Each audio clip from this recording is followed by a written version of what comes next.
আলাদা একটা টান। সে আশায় যে আছে উকিল কখন আসবে আমার কাছে, কিন্তু সারা রাত চলে যায়, উকিল মুন্সি আর আসে না। ওরস শেষ হয়ে গেল।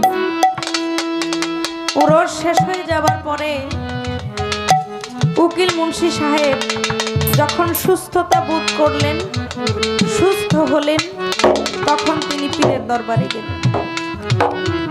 যাওয়ার পরে উনি যখন পীরের কাছে যায়, পীর একটু অভিমান করে, একটু অনুরাগ করে, তখন বলে, আস্তে এইভাবে কথা বললে কিন্তু গানের কোনো মজা নেই, আমার লক্ষ্যটাও আপনাদের দিকে চলে যায়।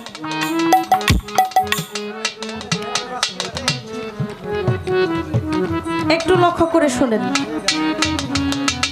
পীর তখন উকিল মুন্সি সাহেবকে বলে, তুই এখনই আমার বাড়ি থেকে বের হয়ে যা, তুই আমার বাড়িতে আর কখনো আসবি না। আমি তোর আশায় চেয়েছিলাম, কিন্তু তুই তো এলি না, তাই তোর আর আমার দরবারে আসার কোনো প্রয়োজন নাই, তুই চলে যা। উকিল মুন্সি সাহেব দুই চোখের পানি ছেড়ে দিয়ে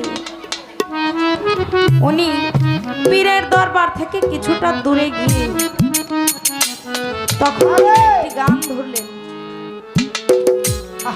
যেই গান শুনে, যেই গান শুনে পীর আর ধরে ফেলতে পারে নাই, উনি দৌড়ে এসে উকিল মুন্সিকে বুকে জড়িয়ে ধরে বলে, তোর প্রতি আমার কষ্ট। সুর এমন একটি জিনিস যা পাষাণ হৃদয়কেও গলিয়ে দিতে পারে। সাধক ভবা পাগলা তার একটি কালামের মধ্যে বলেছেন, গানই সর্বশ্রেষ্ঠ সাধনা।